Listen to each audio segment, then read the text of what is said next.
আসসালামু আলাইকুম। Let's leave ফুটবলের নতুন একটি এপিসোডে আপনাদের স্বাগতম। আপনাদের সাথে আছি আমি ইসলাম।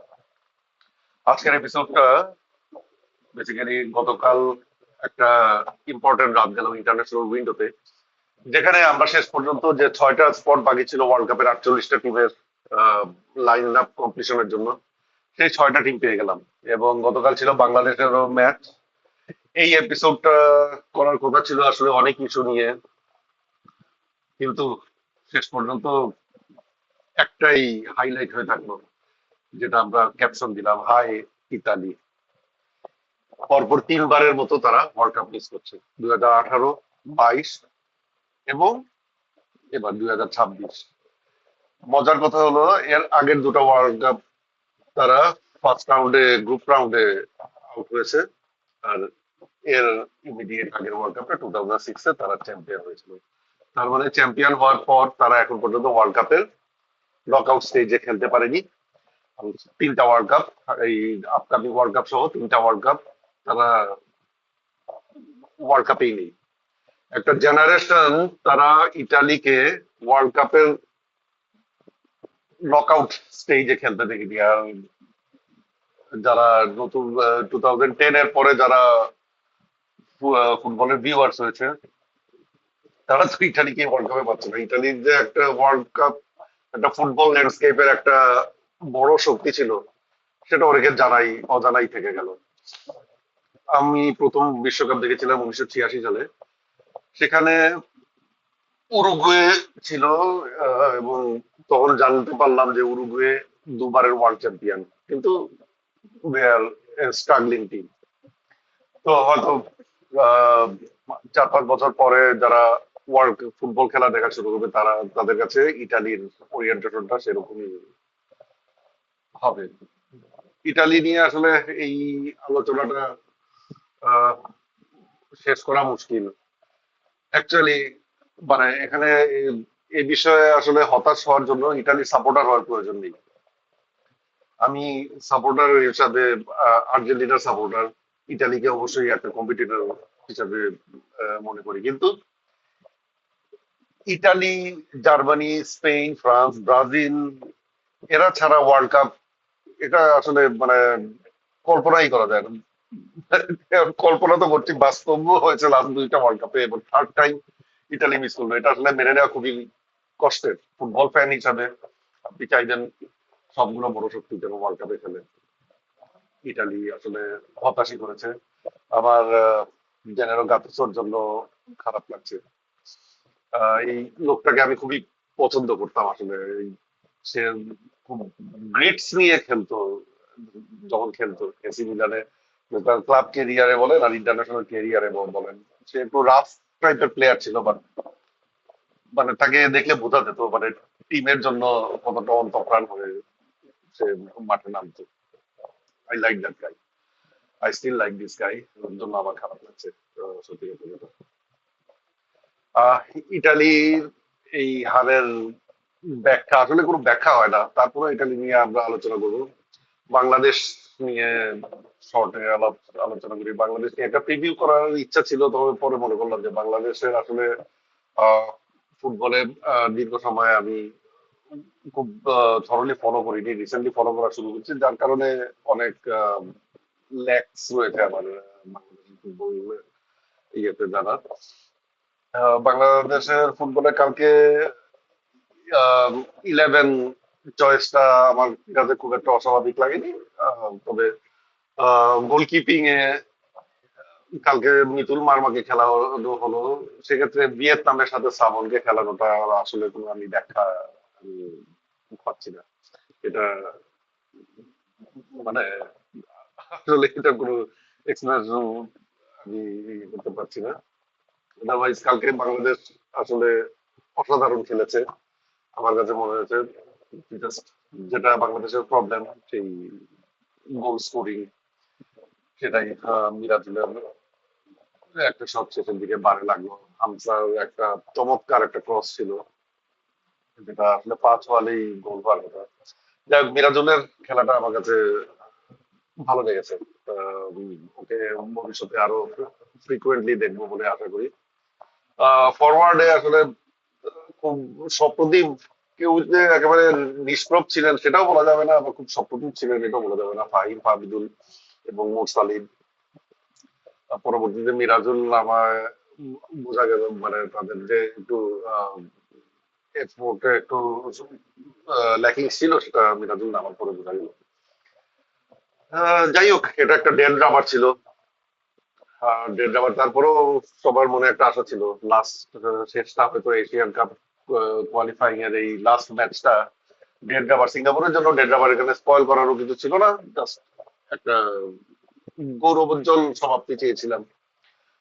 সেটা পাওয়া হয়নি, এর জন্য হতাশ। আমাদের এই ডেড রাবারের ফলাফলে হতাশা দিয়ে আপনি ইতালির দর্শকদের হতাশাটার একটা আহ, মাপ করতে পারবেন, মেজার করতে পারবেন আশা করা যায়। অন্যান্য কোয়ালিফায়াররা, কংগ্রেচুলেশনস টু চেকিয়া, সুইডেন, বসনিয়া হার্জাগোভিনা অফকোর্স, এবং তুর্কি। আহ, দুর্ভাগ্য হলো ডেনমার্ক আর পোল্যান্ডের জন্য। আমি মনে করি এই দুটা দলকে সবাই মিস করবে। Lewandowski, he should have another chance to perform in the World Cup. Last একটা দ্য লাস্ট ডান্স, এটা মিস হয়ে গেল। লেভানডস্কিকে ওয়ার্ল্ড কাপে অবশ্যই মিস করবো আমরা, এবং এটাই পসিবলি। সবাই তো আর ক্রিস্টিয়ানো রোনাল্ডো না, আর 4 বছর পরে সম্ভাবনা খুবই কম। অসম্ভব বলে উড়িয়ে দিলাম নাই, but সম্ভাবনা নেই বললেই চলে যে লেভানডস্কি আর হয়তো দেখা যাবে না। এই ওয়ার্ল্ড কাপে অনেক স্টারই আছেন যাদেরকে আমরা ধরে নিয়েছিলাম শেষবার 2022-এ শেষবারের মতো দেখেছি। তারপরেও আমরা লাকি জেনারেশন, আমরা এরকম একটা জেনারেশন পেয়েছি, এবং we are lucky enough to have them for another world cup. Of course বুঝতে পারছেন কাদের কথা বলছি, মেসি, রোনালদো, মডরিচ এবং লেভানডস্কিকেও এক্সপেক্ট করেছিলাম। যাই হোক, লেভানডস্কিকে পাওয়া যাবে না। Fingers cross for Neymar. আশা করি কার্লো অ্যানচেলত্তির লাস্ট মোমেন্টে হয়তো তার একটা বোধোদয় হবে। নেইমারকে ব্রাজিলের প্রয়োজন, এবং ওয়ার্ল্ড কাপের প্রয়োজন, অর্থাৎ আমাদের সবার প্রয়োজন। ফুটবলের দর্শক যারা, সবারই নেইমারকে প্রয়োজন। আহ, কিছু কথা না বললেই নয়। চেকিয়া, তারা অর্থাৎ চেক রিপাবলিক, যাদেরকে এখন চেকিয়া হিসেবে নামকরণ করা হয়। চেকিয়া 2006-এর পর যে ওয়ার্ল্ড কাপ ইতালি জিতেছিল, সেই ওয়ার্ল্ড কাপের পর আর কোন ওয়ার্ল্ড কাপে কোয়ালিফাই করতে পারেনি। এবারই তারা 20 বছর পর ওয়ার্ল্ড কাপ কোয়ালিফাই করলো। সেই টিমটা কিন্তু অসাধারণ ছিল। 2004-এ একটা 2004-এর ইউরোতে তারা সম্ভাব্য চ্যাম্পিয়ন হিসেবে আবির্ভূত হচ্ছিল। সেমিফাইনালে গ্রিসের কাছে হেরে বাদ পড়ে সেই গ্রিস, যারা সে পর্যন্ত চ্যাম্পিয়ন হয়েছিল। সেই ওয়ার্ল্ড কাপের সেই টিমে যারা ছিলেন, পাভেল নেদভেদ, প্যাট্রিক বার্গার, ইয়ান কলার, রজিচকি, এরকম বেশ কয়েকটা নামি দামি নাম ছিল, এবং বেশ একটা আকর্ষণীয় ফুটবল খেলেছিল তারা। তাদের উত্তরসূরিরা সেরকম আসলে আহ, নাম যারা কাউকে পাবেন না, but they play effective football. Ah, তো দেখা যাক, চেক তাদের জন্য শুভকামনা। দেখা যাক। আর সুইডেনের কাহিনী, এটা অনেকটা 1992 এর ইউরোতে ডেনমার্কের কাহিনীর মতো হয়ে যায় কিনা সেটা নিয়ে ভাবছি। সেখানে ডেনমার্ক আসলে তারা কোয়ালিফাই করতে পারেনি। ডেনমার্ক যে কোয়ালিফাইং গ্রুপে ছিল, তখন 8টা টিম পার্টিসিপেট করতো ইউরোতে। ডেনমার্ক যে কোয়ালিফাইং গ্রুপে ছিল, সেই গ্রুপটা উইন করেছিল ইউগোস্লাভিয়া। কিন্তু পরবর্তীতে জিওপলিটিক্স পলিটিক্যাল রিজনে ইউগোস্লাভিয়াকে উইথড্র করতে হয়, তাদেরকে বাতিল করা হয়, এবং সেই গ্রুপের রানার্স আপ হিসাবে ডেনমার্ক আহ, ইউগোস্লাভিয়ার জায়গায় ফাইনাল রাউন্ডে চান্স পায়, এবং eventually they went to win the Euro tournament that year. Sweden তাদের গ্রুপের মধ্যে 5 দলের মধ্যে 4 নাম্বার ছিল, 4 নাম্বার হয়েছিল। কসোভোর কাছে তারা দুবার হেরেছিল, আহ, দুটো ম্যাচে হেরেছিল। সেখানে তারা গ্রুপের তলানিতে থেকেও তারা প্লে অফে চান্স পেল, because of that Nations league, যেটা নিয়ে আসলে সবারই কমপ্লেইন আছে। ইউরোপের ন্যাশনস লিগ দর্শকদেরও কমপ্লেইন আছে, প্লেয়ারদেরও কমপ্লেইন আছে, টিম ম্যানেজমেন্ট সবারই কমপ্লেইন আছে। সেই নেশনস লিগের একটা পারফরমেন্সের কারণে তারা প্লে অফে চান্স পেল, এবং সেখানে তারা আহ, কাদেরকে সরিয়ে আসলো, তারা পোল্যান্ডকে বাতিল করে সুইডেন চলে আসলো ওয়ার্ল্ড কাপে। এটা শেষ পর্যন্ত ডেনমার্কের মতো কোনো কাহিনী হয় কিনা সেটা এখন দেখার বিষয়। এই ডেনমার্কে আসলে ওই ভিক্টর গিয়োকেরেস ছাড়া আলেকজান্ডার ইসাক শেষ পর্যন্ত ওয়ার্ল্ড কাপের আগে ফিট হবেন কিনা এছাড়া আসলে বলার মতো কোনো আহ, আকর্ষণীয় কোনো স্টার ফ্যাক্টর সুইডেনের মধ্যে নেই, এরকম দেখছি না। তুর্কিয়ে কসোভোকে হারিয়েছে, যে কসোভো যদি ওয়ার্ল্ড কাপে কোয়ালিফাই করতো, একটা আসলে বলার মতো একটা কাহিনী হতো। এসব আহ, মানে পিসমিল স্টোরিজ গুলো থেকে ওয়ার্ল্ড কাপের আসলে আকর্ষণ। এইরকম একটা স্টোরি আমাদের মিস হয়ে গেল কসোভো ওয়ার্ল্ড কোয়ালিফাই না করে। 2016 সালে তারা ফিফার তারা স্বাধীন হয়েছে, আহ, বা ফিফা মেম্বারশিপ পেয়েছে 2016 সালে। সেখানে 2026 ওয়ার্ল্ড কাপে just they were match away from participating in the world cup. Bad luck for them, but সামনে অপরুদ্ধ সময় আছে। হোপফুলি তারা শীঘ্রই নেক্সট ইউরো এবং ওয়ার্ল্ড কাপে তারা তাদেরকে আমরা দেখতে পাচ্ছি, আমি দেখতে পাচ্ছি at least. R inter confederation play of থেকে কোয়ালিফাই করেছে ইরাক এবং কঙ্গো। ইরাক বলিভিয়াকে এবং কঙ্গো জামাইকাকে হারিয়ে তো তারা এসেছে। এবং ইরাক 1986 এর পর প্রথমবার 40 বছর পর তারা ওয়ার্ল্ড কাপে আসলো। তো দেখা যাক তারা এই দীর্ঘ অনুপস্থিতির পরে আবার আশাটাকে লাগাতে পারে কিনা। ডেমোক্রেটিক রিপাবলিক অফ কঙ্গো তারাও প্রায় এরকমই মোর দেন 50 ইয়ার্স লেটার তারা ওয়ার্ল্ড কাপে আসছে। আহ, দেখা যাক তাদের তারা অবশ্য আফ্রিকার জোন থেকে এই ইন্টারকন্টিনেন্টাল প্লে অফের প্লেসটা পাওয়ার ক্ষেত্রে তারা নাইজেরিয়াকে বাতিল করে এসেছে। তো they have something hopefully for the world cup. ইতালির প্রসঙ্গে আসলে কথা বলতে শেষ হলে শুরু করলে শেষ হবে না। ইতালির এই বাদ পড়াটাকে আপনি কি ফুটবলীয় রিজনে ব্যাখ্যা করতে পারেন? আমি খুব একটা দেখছি না। তারা গ্রুপের রানার্স আপ হতেই পারে, তারপরে তারা বাদ পড়ছে কাদের কাছে? 2018 ওয়ার্ল্ড কাপে প্লে অফে তারা বাদ পড়লো সুইডেনের কাছে, 2 লেগ প্লে অফ তারা সুইডেনের কাছে বাদ পড়লো।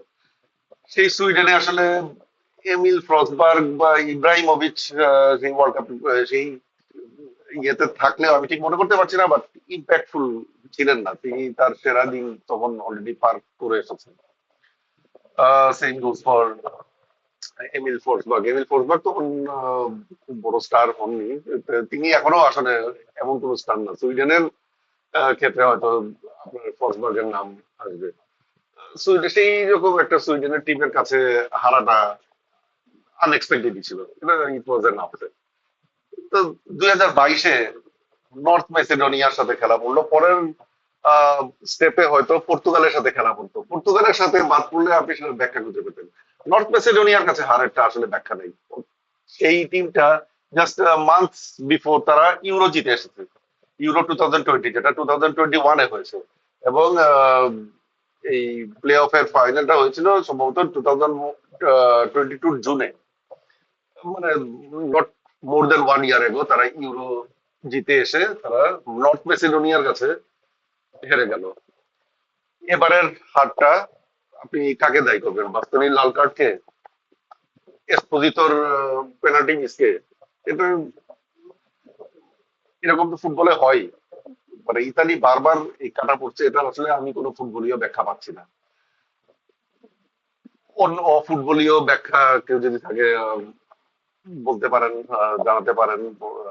দেবব্রতদা যেমন এটা জিদানের অভিশাপ হিসাবে বলছেন, এটা আসলে কোনোভাবে এই লাইন অফ থট কে আসলে মানে আপনি বাতিল করার কোনো উপায় নেই। দেখেন মানে দেবব্রত যে কয়েকটা রিজন বলেছেন তার এই হাইপোথিসিসের পিছনে, every each and every point is valid. তো মানে এগুলো, এইসব বিষয়ে কারো বিশ্বাস থাকুক আর না থাকুক, এটা আপনি বাতিল করার মতো কোনো রিজন আসলে নেই। আপনারা দেবব্রত দার এই দ্য জিজু কার্স এই এপিসোডটা আজকে আপলোড করা, দেখে নিতে পারেন। এটা আসলে আমি কোনো ফুটবলীয় ব্যাখ্যা আমি পাচ্ছি না। বাস্তনি যদি রেড কার্ড 41 মিনিটে রেড কার্ড, তারা 80 মিনিটের মতো 10 জন নিয়ে খেলেছে। ইতালির মতো পরাশক্তি 10 জন নিয়ে বসনিয়ার এগেইনস্টে ম্যাচ বের করা আসলে খুব কঠিন কিছু না। তারা 2006 ওয়ার্ল্ড কাপ, যেহেতু ওয়ার্ল্ড কাপের চ্যাম্পিয়ন হয়েছিল, রাউন্ড অফ 16-এ তারা অস্ট্রেলিয়ার সাথে 10 জন নিয়ে এরকম 90 মিনিটস এর মধ্যে আমার মনে হয় মোর দেন হাফ 45 মিনিটস তারা 10 জন নিয়ে খেলেছিল। শেষ পর্যন্ত টটির একটা পেনাল্টি গোলে তারা উতরে গিয়েছিল। That's Italy, that's Germany, that's France. বড় টিম গুলা এভাবেই তাদের আহ, লাক গুলাকে তারা পেইটে নিয়ে আসে। যাই হোক, তো ইতালির ব্যাখ্যা আসলে কি, এটা ইতালির মানুষ তারা ভেবে বের করুক, তারা এর সমাধান বের করুক। আর ইতালি ছাড়া আর ওয়ার্ল্ড কাপ আমরা চাই না। নেক্সট 2030 ওয়ার্ল্ড কাপে ইতালিকে দেখতে চাই। Please Italy, get out of this curse please, whatever you do can. দরকার হলে জিদানের কাছে মাপ চান, but please get out of this. আপনাদের সাথে আমরাও আসলে দমবন্ধ হয়ে আছি। We want Italy to participate in the world cup. ইটালির জন্য নেক্সট পরবর্তী বিশ্বকাপের জন্য শুভকামনা। এর বেশি আর কিছু বলতে পারছি না। Thank you everyone. ভালো লাগলে সাবস্ক্রাইব করবেন, শেয়ার করবেন, লাইক করবেন, এবং পুরো ফিডব্যাক থাকলে আমাকে কমেন্ট বক্সে জানাবেন।